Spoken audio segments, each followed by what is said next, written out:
Police अधिकारी थे, उन्होंने कहा मुझे कि विनय तू परेशान मत हो, ये जो पिंजरा होता है ना, पिंजरा, जेल जो होती है ना, जेल, ये शेरों के लिए होती है। कभी तूने देखा है क्या कुत्तों को पिंजरे में रखते हुए?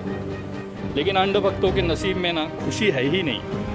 जब से ये 2014 से सरकार आई है, बेचारे हमेशा रोते हैं।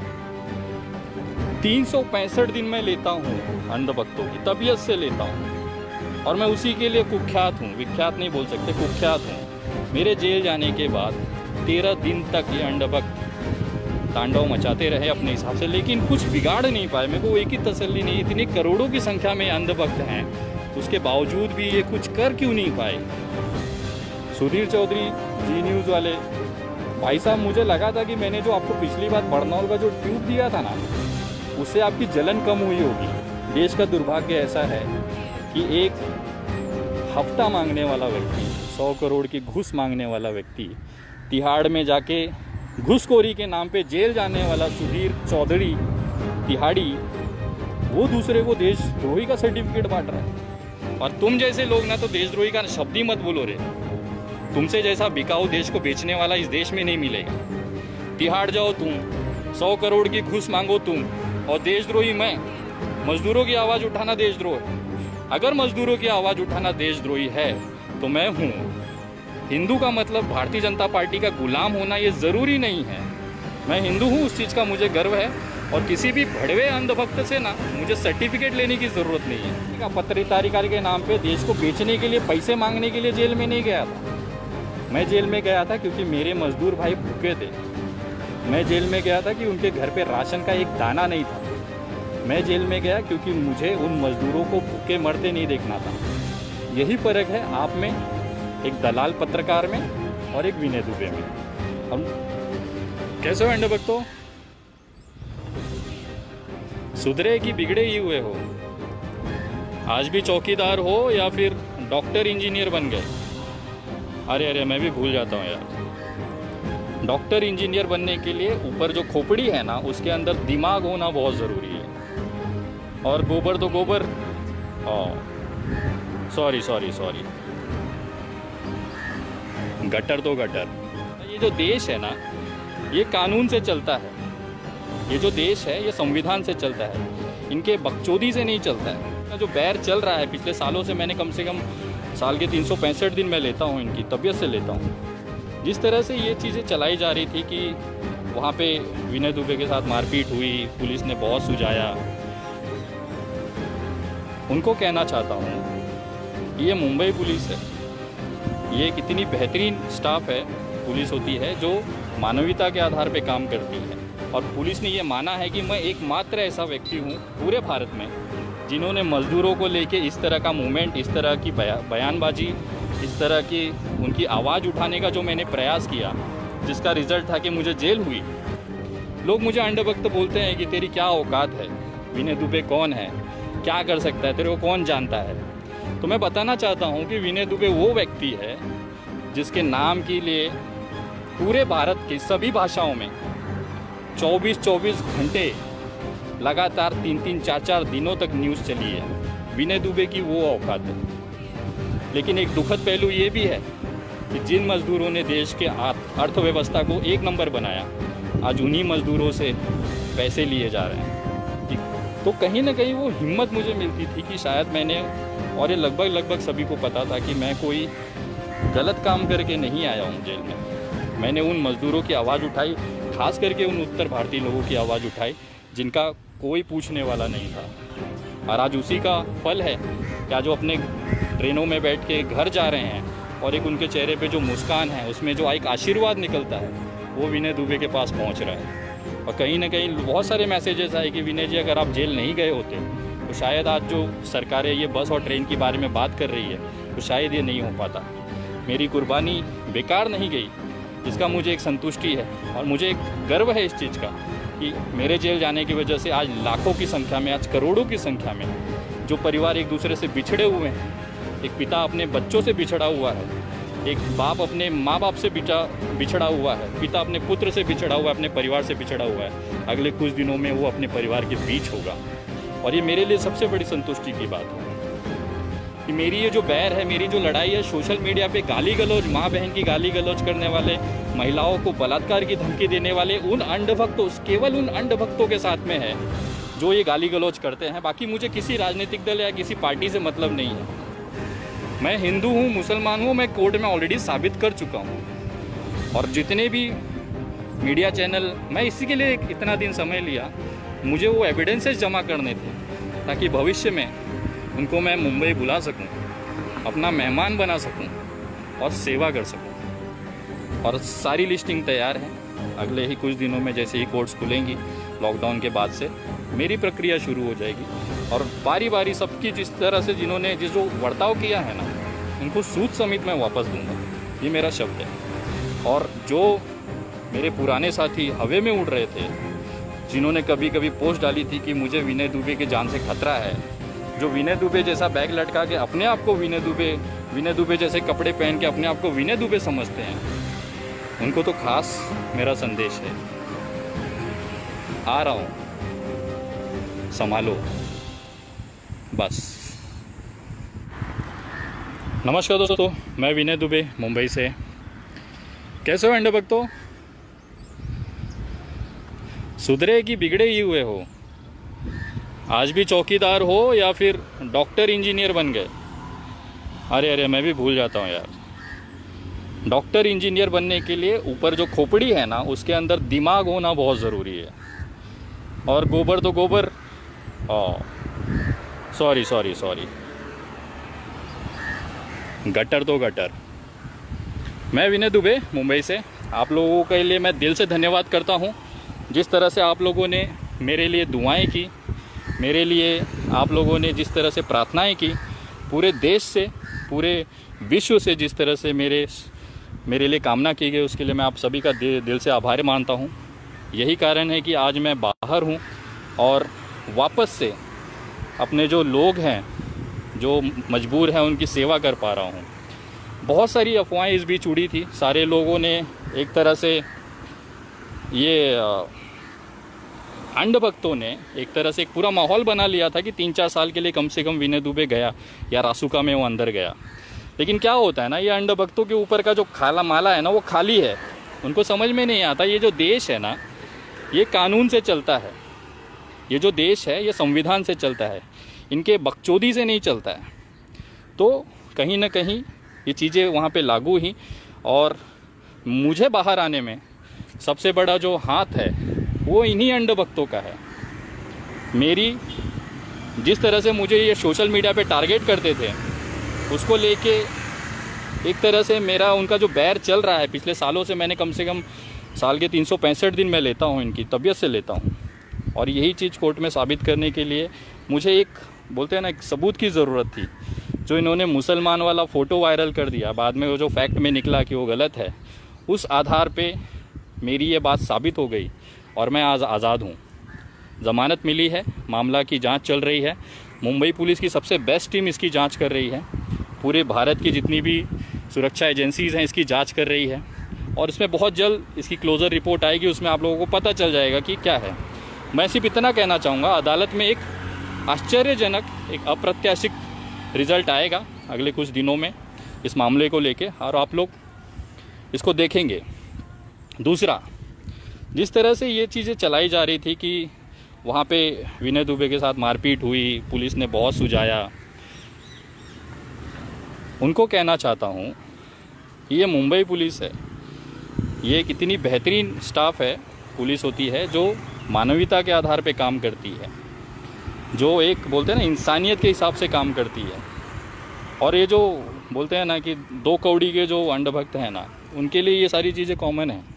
लेकिन फिर भी कहीं ना कहीं जिस तरह से वहाँ पे मेरे साथ सलूक किया गया, वो एकदम बेहतरीन था। और मुझे धन्य हूँ कि मुझे ऐसी पुलिस टीम के साथ में जांच करने का, मेरी जांच होने का मौका मिला है, जो महाराष्ट्र में, मुंबई में सबसे बेहतरीन अधिकारी हैं।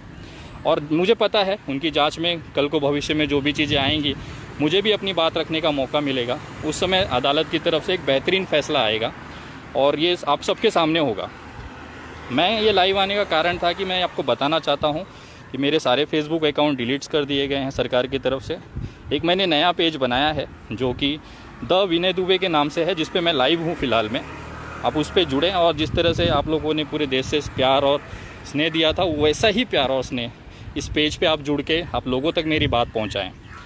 सबसे इम्पोर्टेंट बात ये थी, जिस तरह से माहौल बनाया गया, टीवी डिबेट चलाए गए, कहीं ना कहीं मुझे एक चीज़ का गर्व है कि शायद मेरे जेल जाने के बाद, जिस दिन मैं जेल गया उसके तुरंत बाद पूरे देश में मज़दूरों को जो भुखमरी थी, मज़दूरों को लेके जो एक बोलते हैं ना कि अनदेखापन था, वो लोगों की नज़र में आया।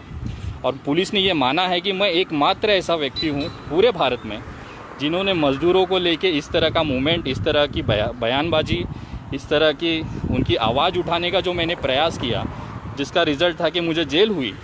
उसके बाद कहीं ना कहीं इन मज़दूरों को, महाराष्ट्र हो चाहे दूसरे राज्य हों, उनको रोज़ भोजन और राशन मिलना शुरू हो गया। तो कहीं ना कहीं मुझे एक संतुष्टि थी कि भले मैं जेल हूँ, लेकिन उसकी वजह से आज मेरे लाखों हज़ारों जो मज़दूर भाई हैं, उनके पेट में 2 वक्त का निवाला जा रहा है। उसके साथ में ही मैंने जो मुद्दे उठाए थे, लोग मुझे अंधभक्त बोलते हैं कि तेरी क्या औकात है, विनय दुबे कौन है, क्या कर सकता है, तेरे को कौन जानता है। तो मैं बताना चाहता हूँ कि विनय दुबे वो व्यक्ति है जिसके नाम के लिए पूरे भारत के सभी भाषाओं में 24-24 घंटे लगातार 3-3, 4-4 दिनों तक न्यूज़ चली है। विनय दुबे की वो औकात है। सोशल मीडिया पे लगातार 3 दिनों तक ट्रेंड हुआ हूँ, ट्विटर वगैरह पे टॉप ट्रेंडिंग में मैं रहा हूँ। विनय दुबे की औकात वो है। लगभग जिस तरह से पूरे देश के मज़दूरों में एक जो उम्मीद जगी, वो संख्या लाखों में है, करोड़ों में है। चाहे वो गुजरात का हो, चाहे महाराष्ट्र में हो, चाहे उत्तर प्रदेश में हो, चाहे साउथ में फंसा हुआ एक मज़दूर हो, उसको एक आस जगी कि विनय दुबे नाम का लड़के ने हमारे लिए आवाज़ उठाई, हमारे लिए जेल गया। और उसके बाद जो उनकी जो दुआएं चालू हुई हैं मेरे लिए पूरे देश से, लाखों की संख्या में व्हाट्सएप मैसेजेस आए, लाखों की संख्या में, और सभी ने दुआएं की कि आप सुरक्षित बाहर आ जाएं। आपने उन गरीब मज़दूरों की आवाज़ उठाई है जिसको कोई नहीं देख रहा था। आज शायद आपकी वजह से उनको निवाले मिल रहे हैं, उनके पेट में भोजन जा रहा है। और ये सबसे बड़ी एक संतोषजनक बात थी मेरे लिए। और ये मेरे लिए एक अच्छी चीज़ थी कि मेरे जेल जाने के 5 दिन के अंदर अंदर केंद्र सरकार, इतनी ताकतवर सरकार, उसको ये बात मानना पड़ा कि हमें मज़दूरों के लिए काम करना पड़ेगा, मज़दूरों को अपने परिवार के बीच, अपने लोगों के बीच पहुंचाना पड़ेगा। और उन्होंने बस और ट्रेनें चलाने की जो प्रक्रिया थी, उस पर काम करना शुरू किया। और आज नतीजा ये है कि 13 दिन बाद जब मैं जेल से छूटा 28 तारीख को, और उसके बाद से ट्रेनें चालू हो गई, लोग श्रमिक एक्सप्रेस के नाम से लोग अपने अपने घर जा रहे हैं। लेकिन एक दुखद पहलू ये भी है कि जिन मज़दूरों ने देश के अर्थव्यवस्था को 1 नंबर बनाया, आज उन्हीं मज़दूरों से पैसे लिए जा रहे हैं। टिकटों के नाम पे 700 रुपये का चार्जेस लिया जा रहा है, जो बहुत ही दुखद है। अगर इनके पास पैसे होते तो फिर ये क्यों परेशान होते। 700 रुपये का टिकट एक मज़दूर से, वो भी इस परिस्थिति में जब भुखमरी, लॉकडाउन की वजह से उनके पास खाने के पैसे नहीं हैं। ये एक सरकार का अमानवीय चेहरा है। और इस पर मैं बोलता रहूँगा, क्योंकि जो चीज़ें गलत हैं वो हमेशा मेरे तरफ से उसका विरोध होता रहेगा। जेल वगैरह, मुझे एक चीज़ याद आ रही है, वहाँ पे एक पुलिस अधिकारी थे, उन्होंने कहा मुझे कि विनय तू परेशान मत हो, ये जो पिंजरा होता है ना, पिंजरा, जेल जो होती है ना, जेल, ये शेरों के लिए होती है। कभी तूने देखा है क्या कुत्तों को पिंजरे में रखते हुए? तो कहीं ना कहीं वो हिम्मत मुझे मिलती थी कि शायद मैंने, और ये लगभग सभी को पता था कि मैं कोई गलत काम करके नहीं आया हूँ जेल में। मैंने उन मज़दूरों की आवाज़ उठाई, खास करके उन उत्तर भारतीय लोगों की आवाज़ उठाई जिनका कोई पूछने वाला नहीं था। और आज उसी का फल है क्या, जो अपने ट्रेनों में बैठ के घर जा रहे हैं और एक उनके चेहरे पे जो मुस्कान है, उसमें जो एक आशीर्वाद निकलता है, वो विनय दुबे के पास पहुंच रहा है। और कहीं ना कहीं बहुत सारे मैसेजेस आए कि विनय जी अगर आप जेल नहीं गए होते तो शायद आज जो सरकारें ये बस और ट्रेन के बारे में बात कर रही है, तो शायद ये नहीं हो पाता। मेरी कुर्बानी बेकार नहीं गई, इसका मुझे एक संतुष्टि है। और मुझे एक गर्व है इस चीज़ का कि मेरे जेल जाने की वजह से आज लाखों की संख्या में, आज करोड़ों की संख्या में जो परिवार एक दूसरे से बिछड़े हुए हैं, एक पिता अपने बच्चों से बिछड़ा हुआ है, एक बाप अपने माँ बाप से बिछड़ा हुआ है, पिता अपने पुत्र से बिछड़ा हुआ है, अपने परिवार से बिछड़ा हुआ है, अगले कुछ दिनों में वो अपने परिवार के बीच होगा। और ये मेरे लिए सबसे बड़ी संतुष्टि की बात है। लेकिन अंधभक्तों के नसीब में ना खुशी है ही नहीं। जब से ये 2014 से सरकार आई है, बेचारे हमेशा रोते हैं। 365 दिन मैं लेता हूँ अंधभक्तों की, तबीयत से लेता हूँ, और मैं उसी के लिए कुख्यात हूँ, विख्यात नहीं बोल सकते, कुख्यात हूँ कि मैं तबीयत से अंधभक्तों की लेता हूँ। मेरे जेल जाने के बाद 13 दिन तक ये अंधभक्त तांडव मचाते रहे अपने हिसाब से, लेकिन कुछ बिगाड़ नहीं पाए। मेरे को एक ही तसल्ली नहीं, इतनी करोड़ों की संख्या में अंधभक्त हैं, उसके बावजूद भी ये कुछ कर क्यों नहीं पाए। ये जिस तरह से मुहिम चलाई थी कि मुझ पे गंभीर धाराएं हैं, वाकई गंभीर धाराएं थी मुझ पे ऐसी धाराएं थी कि जिसमें जमानत नहीं हो पाती थी। लेकिन मैंने ये साबित करने की कोशिश की कि मेरी ये जो बैर है, मेरी जो लड़ाई है, सोशल मीडिया पे गाली गलौज, माँ बहन की गाली गलौज करने वाले, महिलाओं को बलात्कार की धमकी देने वाले उन अंधभक्तों, केवल उन अंधभक्तों के साथ में है जो ये गाली गलौज करते हैं। बाकी मुझे किसी राजनीतिक दल या किसी पार्टी से मतलब नहीं है। और ये बात साबित करने के लिए मेरा सबसे बाहर आने का जो जमानत होने का सबसे बड़ा कारण था कि ये मैं प्रूफ नहीं कर पा रहा था। और अचानक से मुझे पता था, मैंने अपने एडवोकेट को कह रखा था कि भाई आप शांति से बैठो, ये अंधभक्त हैं और ज़रूर गलती करेंगे, और उस गलती का वेट करो, ये गलती करेंगे और उसके बाद में ज़मानत मिल जाएगी मुझे। और इन्होंने वाकई वो गलती कर दी। इन्होंने जिस तरह से मुसलमान बता के मेरा फ़ोटो वायरल कर दिया, और ये चीज़ साबित हो गई। 2000 साल पुराना मैंने दस्तावेज कोर्ट में वहाँ पे हाजिर किया, सारे दस्तावेज मेरे देखे गए, जिसमें कि पता चला कि मैं कितने ही सदियों से, पीढ़ियों से एक हिंदू हूँ। और ये चीज़ वहाँ पे क्रैश हो गई, और वहाँ पे ये चीज़ निकल के आई कि ये पर्सनली टारगेट किया जाता है। जिस तरह से उसको लेके मेरी बात साबित हो गई कि अंधभक्त जो मुझे पर्सनल, मेरी फैमिली को अटैक करते हैं, टारगेट करते हैं, उसी का नतीजा है कि मैं अंधभक्तों की तबीयत से लेता हूँ। और ये चीज़ वहाँ पे प्रूफ होने के बाद मेरा केस हल्का हो गया, और उसके बाद मैं बाहर हूँ आज। और मैं उनके लिए भी धन्यवाद करना चाहूँगा। अगर आप लोगों ने ये मुसलमान वाला कॉन्सेप्ट नहीं चलाया होता तो शायद मेरी ज़मानत नहीं हो पाती, मैं लगातार 2 साल 3 साल तक जेल में रहता था। लेकिन ये आप अंधभक्तों की मेहनत है जो इस तरह से वायरल किया, और उसका फ़ायदा मुझे मिला। इसके लिए मैं आप अंधभक्तों का भी धन्यवाद करना चाहता हूँ कि आप लोगों की वजह से आज मैं खुली हवा में सांस ले पा रहा हूँ। और जिस तरह से मीडिया में चलाया गया, खास करके सुधीर चौधरी जी न्यूज़ वाले भाई साहब, मुझे लगा था कि मैंने जो आपको पिछली बार बरनौल का जो ट्यूब दिया था ना, उससे आपकी जलन कम हुई होगी। और आज देखिए आप फिर से मेरा जो नाम ले लेके आपने जिस तरह से देशद्रोही तक घोषित करने की कोशिश की। देखो देश का दुर्भाग्य क्या है।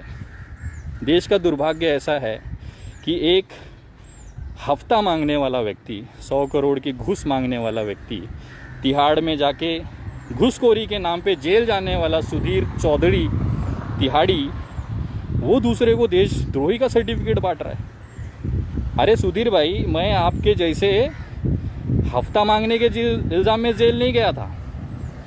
मैं आपके जैसे देश को बेचने का, पत्रकारिता के नाम पे देश को बेचने के लिए, पैसे मांगने के लिए जेल में नहीं गया था। मैं जेल में गया था क्योंकि मेरे मजदूर भाई भूखे थे। मैं जेल में गया था कि उनके घर पे राशन का एक दाना नहीं था। मैं जेल में गया क्योंकि मुझे उन मजदूरों को भूखे मरते नहीं देखना था। यही फ़र्क है आप में, एक दलाल पत्रकार में, और एक विनय दुबे में। और मुझे लगा था कि पिछली बार जिस तरह से आपने दिल्ली चुनाव में जनता को ये कहा था, क्या कहते हैं कि मुफ्तखोर है दिल्ली की जनता, अरविंद केजरीवाल की चुनाव जीतने के पहले, उसके बाद मैंने आपको बरनौल गिफ्ट किया था। मेरी वीडियो यूट्यूब पे है, जिसको चाहिए वो देख सकता है। मुझे लगा था आपकी जलन कम हो गई होगी, लेकिन ऐसा लग रहा है कि शायद मुझे बड़ी वाली ट्यूब भेजनी चाहिए थी। और टेंशन मत लीजिए, बिंदास टेंशन मत लीजिए, अगले कुछ दिनों में कुरियर करने की कोशिश करता हूँ। आपको एक बड़ा वाला 1 किलो का बरनौल भेजता हूँ। लगाओ सुधीर भाई, आपको आराम मिलेगा। और विनय दुबे ऐसे ही लेता रहेगा, जहाँ पे भी गलत होगा वहाँ पे विनय दुबे आवाज़ उठाता रहेगा। और तुम जैसे लोग ना तो देशद्रोही का शब्द ही मत बोलो रे। तुमसे जैसा बिकाऊ देश को बेचने वाला इस देश में नहीं मिलेगा। तिहाड़ जाओ तुम, 100 करोड़ की घूस मांगो तुम, और देशद्रोही मैं। मजदूरों की आवाज़ उठाना देशद्रोह है। अगर मजदूरों की आवाज़ उठाना देशद्रोही है तो मैं हूँ। अगर किसी को भूखे को पेट को राशन दिलाना देशद्रोही है तो मैं हूँ। मैंने यूट्यूब पे बहुत सारी वीडियोस देखी कि बहुत सारे मजदूरों ने जगह जगह वीडियो बना के पोस्ट किया, डाला कि आज उत्तर भारत के, खास करके उत्तर प्रदेश, बिहार और पश्चिम बंगाल के मजदूरों ने, कि कोई तो है विनय दुबे करके जो हमारे परिवार के लिए, हमारे लोगों के लिए वहाँ पे खड़ा है। महाराष्ट्र में, मुंबई में लॉकडाउन जैसी परिस्थिति में पूरे देश में भूचाल लाके छोड़ा है। तब कहीं जाके सरकारें जागी हैं, तब कहीं जाके ये ट्रेनें और बस चलाने की बात शुरू हुई है, नहीं तो ये लोग यहीं भूखे मर जाते हैं। और मुझे समझ में नहीं आ रहा, मेरे जो मराठी भाई हैं, जो मेरे करीबी लोग थे, मतलब करीबी नहीं कह सकते बट एक जानकार थे, वो लोग इस तरह से ट्रीट कर रहे थे, मुझे थोड़ा सा चकित लगा। मुझे एक बात बताइए, वो लोग महाराष्ट्र के संकट में भागने वाले लोग नहीं हैं, वो यहीं पे मजदूरी करते थे। महाराष्ट्र को एक नंबर बनाने में उन्होंने काम किया। वो कभी भी कोई भी भागना नहीं चाहता है, लेकिन जब बात परिवार की, जब बात भूखे पेट की होती है ना, तो सबको अपना गांव समझ में आता है, जाना चाहते हैं। महाराष्ट्र से बहुत सी परिवार कोंकण अलग अलग ज़िलों में गए क्योंकि उनका परिवार वहाँ पे था। वही इंसानियत, वही परिवार की जो माया है, जो प्रेम है, वो सबके अंदर होती है। जो लोग 2-2 हज़ार किलोमीटर दूर आके फंसे हैं, अटके हैं, ये उनके लिए ज़रूरी था कि उनके परिवार के बीच वो जाएँ। भले वहाँ पे उनके साथ जो हो जाए लेकिन चलेगा, लेकिन वो जाना चाहते थे। और ये मेरा आंदोलन नहीं था कोई, या मैंने उनको नहीं भड़काया था, ये मज़दूरों के दिल की आवाज़ थी। वो अपने परिवार के बीच जाना चाहते थे, जिसके लिए उन्होंने आवाज़ उठाया और वो गए भी। आज अगर ये महाराष्ट्र से जा रहे हैं या जिस तरह से वो अपने परिवार के बीच पहुंच रहे हैं, तो कहीं ना कहीं उससे महाराष्ट्र पे जो लोड है वो कमी होगा। जो स्वास्थ्य सुविधाएं हैं या जो भोजन की प्रणाली है, राशन प्रणाली है, उसका कहीं ना कहीं महाराष्ट्र पे जो लोड है वो बैलेंस होगा। इनको राशन चाहिए होता तो ये आंदोलन ही नहीं करते थे। इनको अपना परिवार चाहिए होता है, और परिवार सबको चाहिए होता है। मुंबई से कितने ही मराठी फैमिली, मराठी लोग, मेरे मराठी भाई अपने अपने गांव, अपने परिवारों के बीच चले गए। उसका कारण यही था, परिवार ज़रूरी होता है। संकट के समय में उनका ध्यान रखने वाला कोई नहीं है। पत्नी बच्चे गांव में है, पति यहाँ पे है, किस तरह से रहता होगा, आप समझिए चीज़ों को। ये सारी चीज़ें थी जिसको लेके ये आवाज़ था। ये कोई महाराष्ट्र के संकट से भागने वाले लोग नहीं हैं, ना वो भागना चाहते थे। अगर उनकी व्यवस्था यहाँ पे है, उनको परिवार की ज़रूरत थी, इसकी वजह से उन्होंने ये आवाज़ उठाई और उन्होंने ये आंदोलन किया। और उसकी वजह से आज इस आंदोलन का जो चेहरा बनाया गया है मुझे, वो चीज़ मैं आज उस चीज़ को देख रहा हूँ, झेल रहा हूँ, और आगे भी जब भी गलत होगा उसकी आवाज़ मैं उठाते रहूँगा। जिस तरह से मुझे राजनीतिक शिकार कराया गया कि मेरा राजनीतिक दलों से संबंध है, मेरे नेताओं से संबंध है, तो मैं आज आप लोगों को बताना चाहता हूँ कि मेरे व्यक्तिगत संबंध लगभग सभी पार्टियों से हैं। भारतीय जनता पार्टी के भी वरिष्ठ जो नेतृत्व है उनसे भी मेरे अच्छे संबंध है। शायद ही कोई पार्टी होगी जिसमें मेरे संबंध ना हो, लेकिन पार्टी से जुड़ना और एक संबंध होना, एक व्यक्तिगत पर्सनल रिलेशन होना और संबंध होना, ये दो अलग चीज़ होती है। 2012 में मैंने चुनाव लड़े राष्ट्रवादी से, लेकिन उसके बाद रिज़ाइन करने के बाद उसके बाद राष्ट्रवादी कांग्रेस पार्टी से मेरे कोई संबंध नहीं रहे। हाँ, लेकिन व्यक्तिगत जुड़ाव हमेशा रहा है। मैं मनसे से भी जुड़ा रहा हूँ, व्यक्तिगत तौर पर राज साहब से जुड़ा रहा। राष्ट्रवादी के बहुत से नेताओं के साथ मेरे व्यक्तिगत संबंध थे, लेकिन जिस तरह से अनिल देशमुख जी को शिकार बनाया गया, गृह मंत्री जी को, वो मुझे लगता है कि वो गलत है। अनिल देशमुख जी जो गृह मंत्री हैं उनको मैं कभी ज़िंदगी में नहीं मिला हूँ। मेरे पिताजी एक ऑटो ड्राइवर हैं जिन्होंने अपनी आजीवन की जो पूंजी बचा के रखी थी उसमें से 25,000 रुपये वो दान देना चाहते थे उस भूमि को, जिस भूमि पे उन्होंने पूरी ज़िंदगी दी है, जिनका जन्म इस भूमि पे, महाराष्ट्र की भूमि में हुआ है। और आज इस महाराष्ट्र की संकट की घड़ी में अगर वो व्यक्ति अगर महाराष्ट्र की लड़ाई में साथ देना चाहता है और उसके लिए उन्होंने ये सोचा कि मेरे पास कुछ पैसे हैं वो मैं देना चाहता हूँ महाराष्ट्र सरकार को, ताकि वो इस लड़ाई में लड़ सके मजबूती के साथ और इस बीमारी से जीत सके और महाराष्ट्र को सुरक्षित रख सकें। वो चेक देने में मंत्रालय गया था मेरे पिताजी के साथ में, और वहाँ पे एक कोइंसिडेंट था, कोई पहले से प्लान नहीं था। उस समय चेक लेने के लिए गृह मंत्री जी उपस्थित थे, हमने उनको चेक दिया, उन्होंने हमें धन्यवाद कहा, बस इतना सा ही रोल है। इसके अलावा ऐसी कोई नहीं है कि व्यक्तिगत संबंध है, ऐसा चीज़ है, ऐसा कुछ भी नहीं है।